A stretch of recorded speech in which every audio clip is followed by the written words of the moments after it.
I chose a program called VideoAnt that is a free service through the University of Minnesota and is found online. It can be used with any internet browser. They do recommend that the Google Chrome browser works best, but it does work with all of them. I've tried them all. What I like about this is that it's an opportunity or a way to annotate videos that you've either made or that you've found that you can use in the classroom or in a variety of settings. If you're doing professional development or you're teaching others some information in professional development situations, or it could be used as an assignment. So initially, the first thing to notice is that you do have different ways to sign up for this. I just signed in using my Google account and went to my school account. And then it automatically lets you in. You have to allow it to manage your YouTube account. And you can start a new ant. And to do that, you simply add your website and you load. I have actually started one here for us to look at.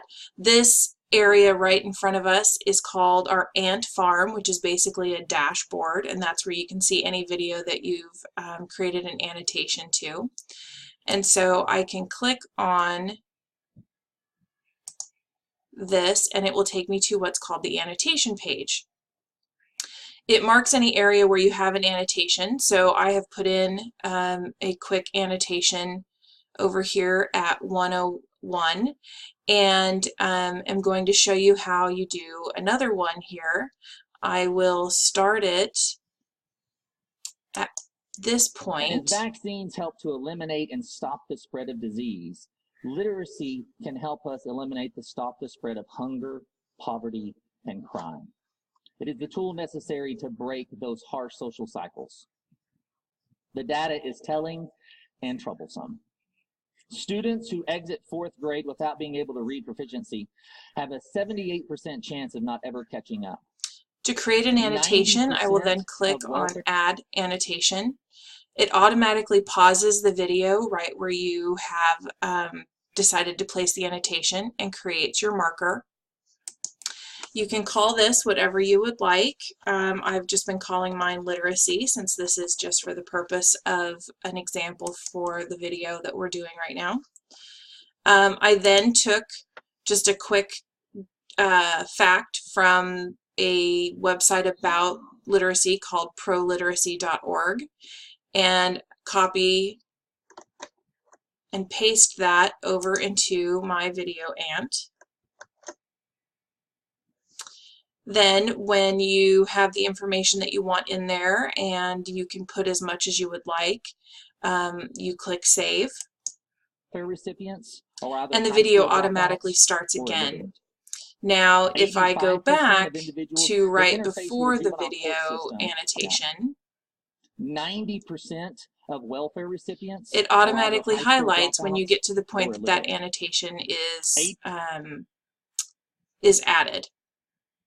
Now, if you would like to share this with others, you simply click on the Settings tool, and right here it gives you the title of the video that you've annotated, and you simply go to Share. Here is your URL that you can share with anyone. Currently, it's public. That's an automatic feature. If you want, you can make it private so that no one can see it. When it's on Annotate, that means that others can view and they can add their own annotations, or you can simply have it set to View so they can see your annotations, but they cannot add their own. It does have a Respond feature, and so that's an opportunity for someone to respond to an annotation that you've created. That could be your student. It could be another teacher or whoever you're sharing the video with. 85% of individuals. So the thing that I found interesting or helpful about this particular website is that it can be used to create assignments. You could simply share that link to your Google Classroom and in it tell the children or the students that they need to watch the video, and when they come to one of your video ants, they need to answer whatever question you may have posed there. They can either do it through Respond, or you can have a worksheet where they have to answer the question based on that. It's also something you can use to create annotations to add additional information, like I said, for professional development. And it's something that people can do on their own time, and then they can add responses or add their own annotations as they find information that's related as well.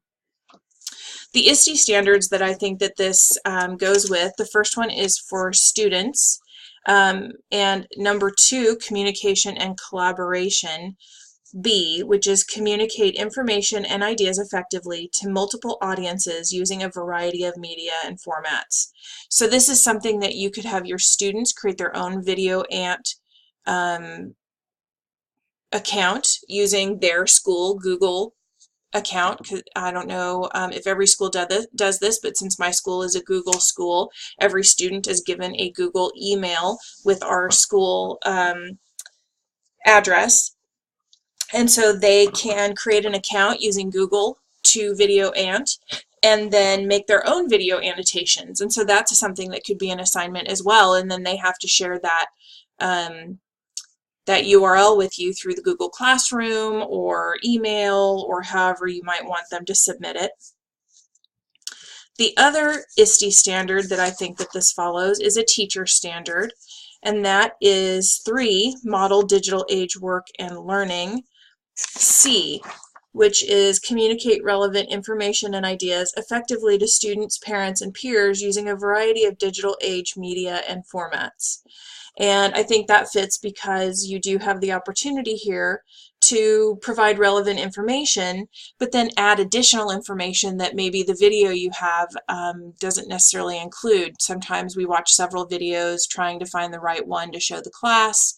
You find one that's really good, but maybe it doesn't have all the information that you found in your other videos, and you'd like to somehow merge those. Well, this is a way to do that. So I think this is a really helpful program. I think it would work for pretty much anybody in an education setting or education role, and could provide a lot of useful opportunities for increasing or engaging students in assignments.